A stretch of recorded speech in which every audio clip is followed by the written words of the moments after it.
नमस्कार, news one India आप देख रहे हैं। मैं हूं आपके साथ अंशिका पाठक। बुलेटिन की शुरुआत करेंगे सबसे अहम खबर के साथ। आज श्रावस्ती को सीएम योगी सौगात देंगे। विकास परियोजनाओं का लोकार्पण और शिलान्यास भी करेंगे। लाभार्थियों को प्रमाण पत्र भी देंगे मुख्यमंत्री योगी आदित्यनाथ। तो वहीं जनसभा को संबोधित भी करेंगे सीएम योगी। सीएम योगी का बहराइच जाने का भी कार्यक्रम है, तो वो बहराइच भी जाएंगे, लेकिन सबसे पहले वो श्रावस्ती में मौजूद रहेंगे। श्रावस्ती वासियों को वो तोहफा देंगे और साथ ही जनसभा को भी संबोधित करेंगे मुख्यमंत्री योगी आदित्यनाथ। फिर इसके बाद बहराइच जाएंगे। बहराइच के लिए वो रवाना होंगे श्रावस्ती से। तो मुख्यमंत्री योगी आदित्यनाथ का मिनट टू मिनट कार्यक्रम क्या है वो भी हम आपको बताएंगे, लेकिन उससे पहले ये बता दें कि आज श्रावस्ती और बहराइच में मुख्यमंत्री नजर आएंगे। कई सारी परियोजनाओं का शिलान्यास और लोकार्पण करेंगे। समय कम बचा हुआ है और कम समय में ही ज्यादा से ज्यादा जो भी परियोजनाएं हैं उनकी शुरुआत मुख्यमंत्री योगी आदित्यनाथ करेंगे, ताकि इसका फायदा जनता को जल्द से जल्द मिल सके।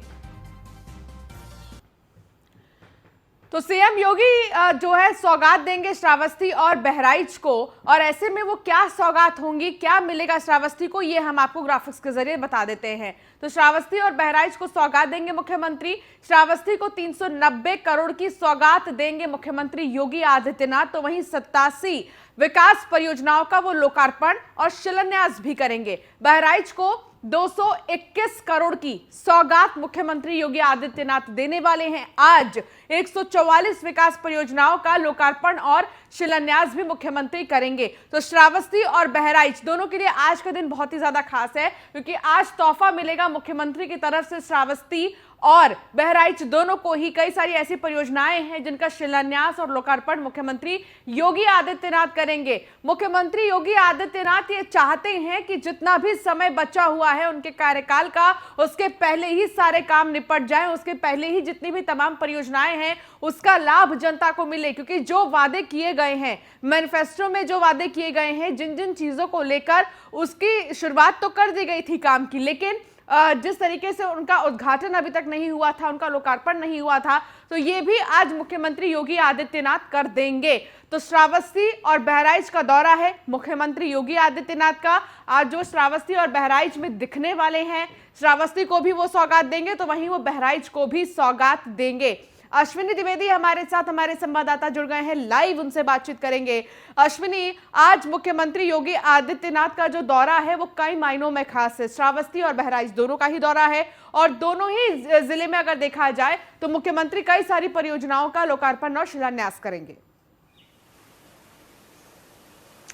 बिल्कुल 2022 विधानसभा चुनाव से पहले जिस तरह से उत्तर प्रदेश के मुख्यमंत्री योगी आदित्यनाथ लगातार जिलों के दौरे कर रहे हैं, एक तो बखूबी वो तरीके से एक मुख्यमंत्री होने का काम नहीं कर रहे हैं, दूसरी ओर वो एक पार्टी के नेता होने का भी काम कर रहे हैं, क्योंकि 2022 का चुनाव होना है और अघोषित रूप से भाजपा ने चुनावी प्रचार शुरू कर दिया। क्योंकि तमाम जो पार्टियां अभी सम्मेलन ये चीजें करने में जुटी हुई है, तो भाजपा प्रचार करने में जुटी हुई है। क्योंकि 2022 से ठीक पहले 1 से 2 महीने में अगले जो है आचार संहिता लगने वाली है। इसके बाद कोई भी जो सरकारी काम है वो नहीं हो सकता, कोई भी घोषणा नहीं हो सकती। ऐसे में जो योजनाएं उत्तर प्रदेश सरकार ने 2017 में सरकार बनी थी तब लाई थी, और किसी वजह से अब तक वो पूरी नहीं हो पाई थी, या पूरी हो चुकी हैं अब, या नई योजनाएं लानी है। आज मुख्यमंत्री उनकी सौगात श्रावस्ती और बहराइच को देंगे। श्रावस्ती के बिनका में पूरा कार्यक्रम होगा, जहां 390 करोड़ की परियोजना, 87 ऐसी परियोजनाएं हैं जिनका मुख्यमंत्री लोकार्पण और शिलान्यास करेंगे। वहीं अगर बात करें जो बहराइच के नानपारा में कार्यक्रम होना है, जहां पर मुख्यमंत्री 221 करोड़ की परियोजनाएं, 147 ऐसी परियोजनाएं हैं,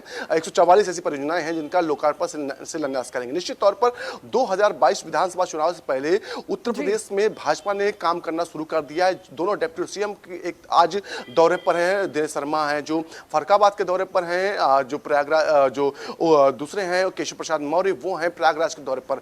निश्चित तौर पर हर जो जिम्मेदार बड़े नेता हैं सबकी जिम्मेदारी उत्तर प्रदेश में तय कर दी गई।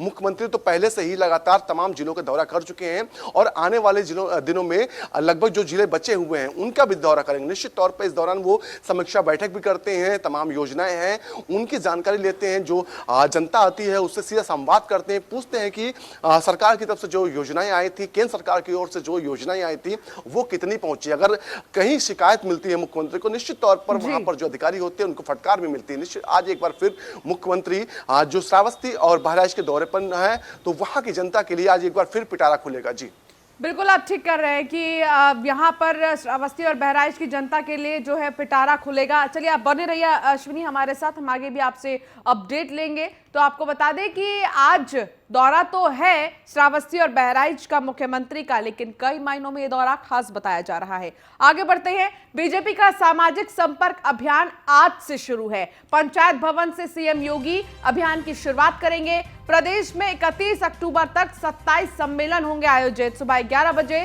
पंचायत भवन में आयोजन होगा कार्यक्रम का।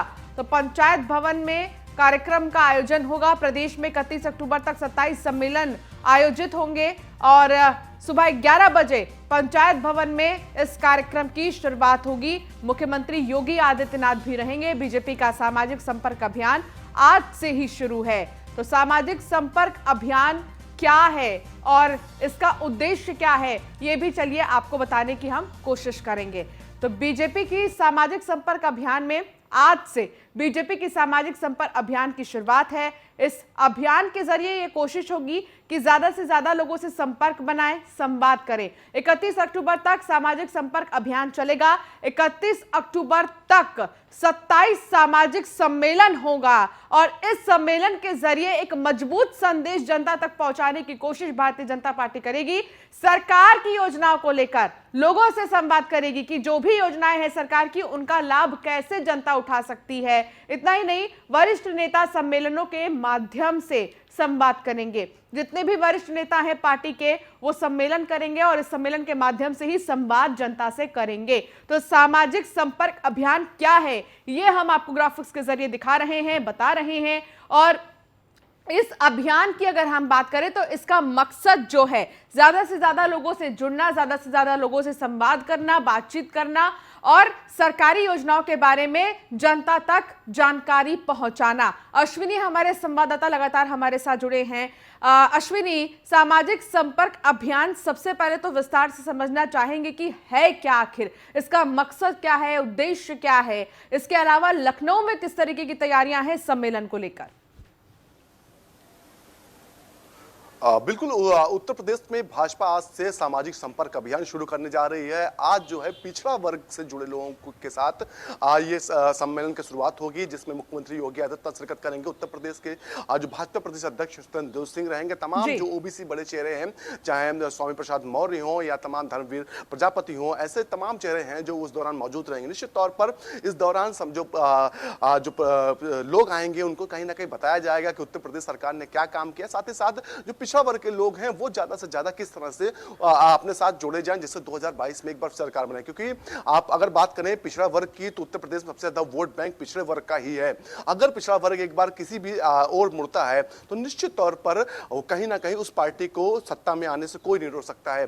अगर ऐसा माना जाता है कि यादव जो ओबीसी है वो भाजपा के पाले में अभी तक है, लेकिन कहीं ना कहीं कुछ पिछले दिनों से कुछ ऐसी बातें हुई जिससे छिटकने का डर है। तो ऐसे में भाजपा है नहीं चाहती है किसी भी तरह से कि ओबीसी वर्ग के जो लोग हैं वो जाएं। साथ ही साथ जो समाज में अन्य वर्ग के लोग भी हैं, चाहे वो जनरल कैटेगरी में आते हो, एससी में आते हो, सबके साथ ही सम्मेलन होंगे। आज से शुरू होकर के 31 अक्टूबर तक कुल 27 सम्मेलन किए जाएंगे, जिसमें अलग अलग वर्ग के लोगों को बुलाया जाएगा, उनके प्रतिनिधित्व को बुलाया जाएगा, उनके प्रतिनिधि जो होंगे, बड़े नेता होंगे, वो मौजूद रहेंगे। निश्चित तौर पर इस दौरान सीधा जो निशाना होगा 2022 विधानसभा चुनाव पर होगा, जिसका आगाज आज से मुख्यमंत्री योगी आदित्यनाथ लखनऊ से करेंगे। जी अश्विनी, आप बने रहिए हमारे साथ, हम आगे भी आपसे अपडेट लेते रहेंगे। तो बता दें कि कानपुर और आगरा में बीएसपी का सम्मेलन आज है। कार्यकर्ताओं को जीत का मंत्र दिया जाएगा। राष्ट्रीय महासचिव सतीश चंद्र मिश्रा शामिल होंगे। बेरोजगारों और शिक्षकों का सम्मेलन कर रही है बीएसपी। पूर्व कैबिनेट मंत्री नकुल दुबे शामिल होंगे। तो कार्यकर्ताओं को जीत का मंत्र दिया जाएगा और सतीश चंद्र मिश्र भी इसमें शामिल होंगे। राष्ट्रीय महासचिव हैं सतीश चंद्र मिश्र बीएसपी के, और वो भी इन कार्यक्रमों में शामिल होंगे। जीत का मंत्र देने की कोशिश होगी। सबसे बड़ी बात, बेरोजगारों और शिक्षकों का सम्मेलन कर रही है बीएसपी। अब बेरोजगारी जो एक मुद्दा है वो बहुत बड़ा मुद्दा हो गया है और इसको लेकर विपक्षी लगातार हमलावर है सरकार पर। अश्विनी, हमारे संवाददाता लगातार जुड़े हुए हैं। अश्विनी, बीएसपी की तरफ से भी सम्मेलन का आयोजन किया जा रहा है। लगभग हम कह सकते हैं कि उत्तर प्रदेश में अब ज्यादा वक्त तो नहीं बचे हैं चुनाव के लिए, तो जितना भी वक्त बचा है लगभग हर दिन हर पार्टी सम्मेलन और कार्यक्रम का आयोजन कर रही है। क्या उद्देश्य है बीएसपी के इस सम्मेलन का?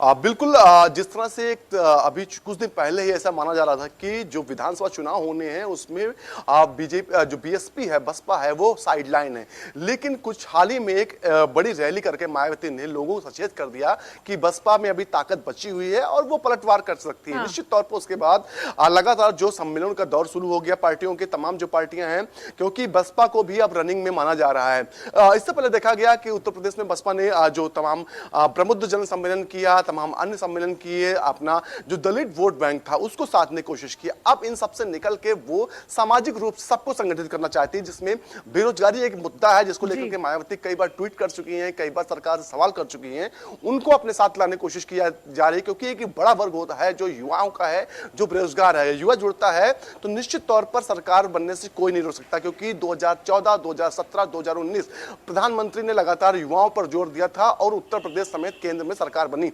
निश्चित तौर पर एक बार मायावती भी यही जो खेल खेलने जा रही हैं, जिसमें युवाओं को जो बेरोजगार युवा हैं, बेरोजगार लोग हैं, उनको जोड़ने की कोशिश करेंगे। साथ ही साथ शिक्षक वर्ग है जो एक बड़ा वर्ग है, वोट बैंक है, उसको अपने साथ जोड़ने की कोशिश करेंगे। निश्चित तौर पर इसको लेकर के आज राष्ट्रीय महासचिव हैं जो बसपा के सचिव सतीश चंद्र मिश्रा, वो कानपुर और आगरा में जो है सम्मेलन करेंगे। इस दौरान जो पूर्व कैबिनेट मंत्री नकुल दुबे हैं वो रहेंगे और दोनों ही, सबसे बड़ी बात है, दोनों ब्राह्मण चेहरा हैं और दोनों के फेस पे ही जब सरकार बनी तो 2007 में मायावती की तो ब्राह्मण चेहरा का फेस बनाया गया था कि हमारे साथ ब्राह्मण वर्ग है। निश्चित तौर पर डबल गेम मायावती ने खेला। एक ओर बेरोजगारों और शिक्षकों को जोड़ने की बात कही, वही दूसरी ओर जो ब्राह्मणों का जो लगातार जोड़ने की बात कर रही है मायावती कि ब्राह्मण वर्ग साथ में आए, उसका सम्मान बसपा में होगा, तो उन्हीं लोगों को आगे किया जा रहा है जो 2007 में ब्राह्मणों के लिए चेहरा रहे थे। जी चलिए ठीक है अश्विनी, आप बने रहिए हमारे साथ, हम आगे भी आपसे अपडेट लेंगे।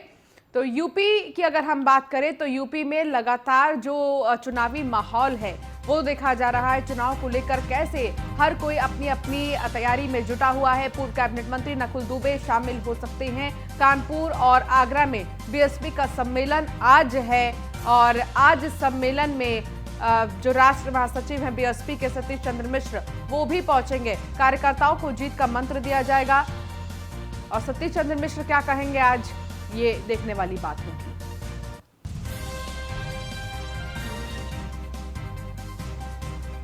कृष्णा त्यागी आगरा से हमारे संवाददाता हमारे साथ जुड़ गए हैं।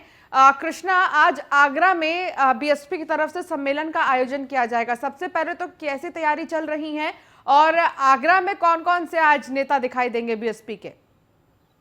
अंश का मैं आपको बता दूं कि ताजनगरी आगरा में आज बसपा का सम्मेलन होने जा रहा है। उसको लेकर पूरी तैयारी बसपा समाज की तरफ से पूरी तैयारी की गई है। वहां पर सभी लोग एकजुट होकर उस सम्मेलन को सफल बनाने का प्रयास कर रहे हैं। वहां पर आज कई बसपा के कई नेता वहां पर पहुंचेंगे, चाहे मथुरा के माठ की श्याम सुंदर की बात करें या और भी आगरा के कई दिग्गज नेता वहां पर मौजूद रहेंगे। ये तैयारी करीब एक हफ्ते से ज्यादा से पहले से चल रही थी। उसके बाद यहाँ पर इस तरह का जो सम्मेलन देखने को मिलेगा। यहाँ ये बताया जा रहा है कि इस सम्मेलन ऐसा सम्मेलन बताया जा रहा है कि इससे आज से ज्यादा इससे पहले इतनी भीड़ वहां पर नहीं देखने को मिलेगी। आज इतना बड़ा विशाल सम्मेलन करने जा रही है बसपा समाजवादी पार्टी कि वो देखने वाली बात होगी। यहाँ पर कई नेता उसे सफल बनाने में गठछोड़ बिल्कुल एड़ी चोटी का जोर लगाते हुए दिखाई दे रहे हैं। जी ठीक है, अश्विनी भी हमारे साथ क्योंकि लगातार जुड़े हैं। अश्विनी, इस बार जिस तरीके से विपक्षी एक्टिव हो रहे हैं, क्या चुनौती सरकार के लिए है या फिर विपक्षी आपस में ही चुनौती बनकर दिखाई देंगे? बिल्कुल, अगर विधानसभा चुनाव की बात करें तो विपक्ष इस तरह से लड़ रहा है चुनाव है तो कहीं ना कहीं बीजेपी का नुकसान तो होगा, लेकिन फायदा भी है। क्योंकि जितना बेहतर अन्य पार्टियां लड़ेंगी, सपा को मेन वो जो है उसका प्रतिद्वंदी माना जा रहा है भाजपा का, लेकिन बसपा अगर बेहतर लड़ेगी, कांग्रेस बेहतर लड़ेगी, आम आदमी पार्टी बेहतर लड़ेगी, तमाम जो छोटी क्षेत्रीय पार्टियां हैं वो अगर बेहतर लड़ती हैं तो निश्चित तौर पर इसमें भाजपा का सब फायदा एक तरीके से माना जा रहा है। क्योंकि जो जानकार उनका कहना है कि जो वोट बैंक होगा, जो भाजपा का वोट बैंक खुला हिंदुत्व वाला, वो एकदम प्रखर रहता है, वो कटने से इतनी जल्दी कटने वाला नहीं। चाहे इससे पहले विधानसभा चुनाव देखे गए हैं, जरूर सरकार उत्तर प्रदेश में भाजपा की नहीं बनी, लेकिन वोट बैंक जो था वो इतना खराब नहीं था कि वो ये कहा जा सके कि जो भाजपा है खत्म हो चुकी उत्तर प्रदेश के अंदर। निश्चित तौर पर एक बार फिर अगर जिस तरह से ऐसे कयास लगाए जा रहे हैं, अगर माने कांग्रेस बेहतर लड़ रही है, जब तमाम जिले हैं जहां पर कांग्रेस का वर्चस्व पहले रहता था, चाहे रायबरेली, अमेठी, सुल्तानपुर, ये जिले ऐसे थे जहां कांग्रेस बेहतर लड़ती थी, लेकिन पिछले चुनाव विधानसभा चुनाव में यहाँ पर अच्छा प्रदर्शन नहीं किया, ना ही जो लोकसभा चुनाव था उसमें किया। निश्चित तौर पर अगर बेहतर लड़ती है तो यहाँ पर जो पहले से ही भाजपा का कोई ज्यादा असर नहीं था, अगर यहाँ से लड़ती है तो निश्चित तौर पर कांग्रेस अगर लड़ती है तो भाजपा कोई नुकसान नहीं। इसके अलावा अगर बात करें असदुद्दीन अवैसी, जो बिहार में जिनका जो काम देखा गया था, जिसके चलते आरजेडी का ऐसा माना जाए सरकार नहीं बन पाई थी, अगर वो बेहतर लड़ते हैं तो निश्चित तौर पर इसमें नुकसान समाजवादी पार्टी समेत तमाम जो पार्टियां जो मुस्लिम वोटर्स की राजनीति करती हैं, कुल मिलाकर अभी ये कहा तो नहीं ऐसे जा में सकता कि ऊंट किस और करवट लेगा, क्योंकि ये चुनाव है और ये सियासत है, इसमें कुछ नहीं पता कब क्या हो जाए। बहुत शुक्रिया अश्विनी इस तमाम जानकारी के लिए। कृष्णा आपका भी बहुत शुक्रिया हमारे साथ जुड़ने के लिए, तमाम जानकारी साझा करने के लिए। इस बीच तो लगातार देखा जा रहा है कि आखिर किस तरीके से जो राजनीतिक पार्टियां हैं वो अपनी अपनी तैयारियों में जुटी हैं, लेकिन तस्वीरें भी काफी कुछ बयां करती हैं। तो यूपी विधानसभा चुनाव को लेकर एक्शन में कांग्रेस नजर आ रही है। प्रियंका वाड्रा के सलाहकार आचार्य प्रमोद कृष्णम को बड़ी जिम्मेदारी दी गई है। कांग्रेस ने आचार्य प्रमोद कृष्णम को बड़ी जिम्मेदारी सौंपा है। आचार्य प्रमोद कृष्णम को बीजेपी को घेरने का जिम्मा दिया गया है। प्रियंका ने बनाया चार्ज सीट नामक कमेटी का चेयरमैन। तो बड़ी जिम्मेदारी आचार्य प्रमोद कृष्णम को दी गई है। एक तरह से बीजेपी को घेरने का जिम्मा आचार्य प्रमोद कृष्णम को ही दिया गया है। तो प्रियंका वाड्रा के सलाहकार आचार्य प्रमोद कृष्णम को बड़ी जिम्मेदारी मिली है। रुक करेंगे बड़ी खबर की ओर, जहां उत्तर प्रदेश के बिजनौर में एक युवक की मौत हो गई है। जी हां, बताया जा रहा है कि बिजनौर में राम वियोग में वो गया था और फिर हार्ट अटैक से स्टेज पर ही कलाकार की मौत हो गई है। उत्तर प्रदेश में बिजनौर शहर के दूर दराज इलाके में रामलीला मंचन के दौरान दशरथ का किरदार निभा रहे कलाकार राजेंद्र सिंह की हार्ट अटैक से मौत हो गई है। उस वक्त स्टेज पर राम को वनवास के लिए भेजे जाने का दृश्य चल रहा था। राजा दशरथ बने राजेंद्र वियोग में राम राम चिल्लाकर विलाप करने लगे, तभी उन्हें दिल का दौरा पड़ा और वो अचानक मंच पर गिर गए। हालांकि दर्शकों को ये सब राजेंद्र के अभिनय का हिस्सा लगा और वे तालियां बजाने लगे। हालांकि जब पर्दा गिरने के बाद भी राजेंद्र सिंह नहीं उठे तो उन्हें सहयोगी कलाकार राजेंद्र के पास पहुंचाया गया। तब उन्हें एहसास हुआ कि दशरथ का किरदार निभाते वक्त राजेंद्र सिंह ने राम के वन जाने के बाद उनके वियोग में मंच पर ही वास्तव में अपने प्राण त्याग दिए।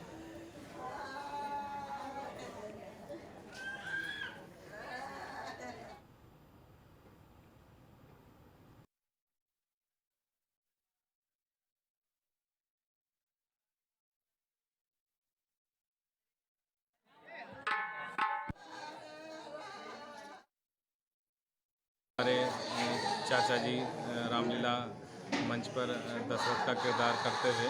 कल रात जो है स्वर्गवासी हो गए हैं। कल क्या वहाँ कार्यक्रम में काम कर रहे थे? अपना किरदार निभा रहे थे, पार्ट कर रहे थे दशरथ का। तो जब राम जी अपना वनवास चले जाते हैं तो वापसी नहीं आते, तो उसको किरदार में इतना खो गए थे कि वो जो है हार्ट अटैक उनको आ गया। तो बिजनौर में महिला की संदिग्ध परिस्थितियों में मौत हो गई है। परिजनों ने ससुरालियों पर लगाया हत्या का आरोप। फरार युवक की तलाश में पुलिस जुट गई है। शव को पुलिस ने पोस्टमार्टम के लिए भेज दिया है। तो संदिग्ध परिस्थितियों में महिला की मौत हुई है। हालांकि परिजन कह रहे हैं कि ससुराल वालों ने ही हत्या की होगी। फरार युवक की तलाश में फिलहाल पुलिस जुट गई है। तो लगातार जांच जारी है। शव को पुलिस ने पोस्टमार्टम के लिए भी भेज दिया है।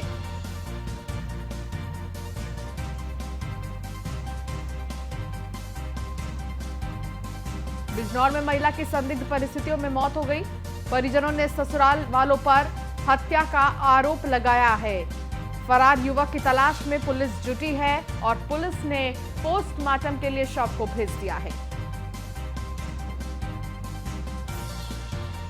थाना सिवाना कला क्षेत्र अंतर्गत ग्राम अजूपुरा में आज दोपहर में थाना अध्यक्ष को एक महिला की मृत्यु की सूचना प्राप्त हुई।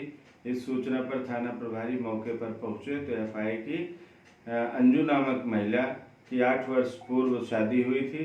पति पत्नी में आपस में विवाद रहता था। अक्सर इनके बीच लड़ाई होती थी, जिसमें मारपीट भी होती थी। उसी मारपीट के फलस्वरूप आज महिला की मृत्यु हो गई। मृत्यु का सही कारण जानने के लिए शव का पंचायतनामा भर के पोस्टमार्टम के लिए भेज दिया गया है।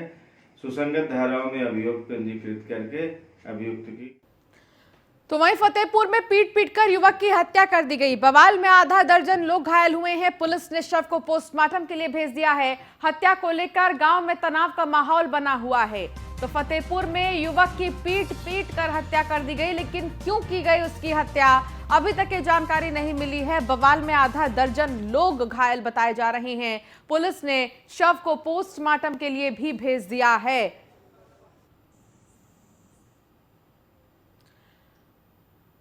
तो वहीं ड्यूटी की खातिर हरदोई के एक और लाल की जान चली गई। जम्मू कश्मीर के राजौरी में तैनात बिलग्राम क्षेत्र निवासी सेना के लांस नायक की शनिवार को हार्ट अटैक से मौत हो गई है। स्वजन ने बताया कि आज शव आने की बात बताई जा रही है। क्षेत्र के बेहटी खुर्द के सत्यम पाठक सेना में लांस नायक थे। इन दिनों उनकी तैनाती जम्मू कश्मीर के राजौरी में थी। उनके छोटे भाई शिवम पाठक ने बताया कि शनिवार को उनके पास सेना के एक अधिकारी का फोन आया और पहले तो उन्होंने बताया कि सत्यम पाठक की तबीयत ठीक नहीं है, लेकिन जब ज्यादा पूछा तो उन्होंने बताया कि दिल का दौरा पड़ने से उनका निधन हो गया है।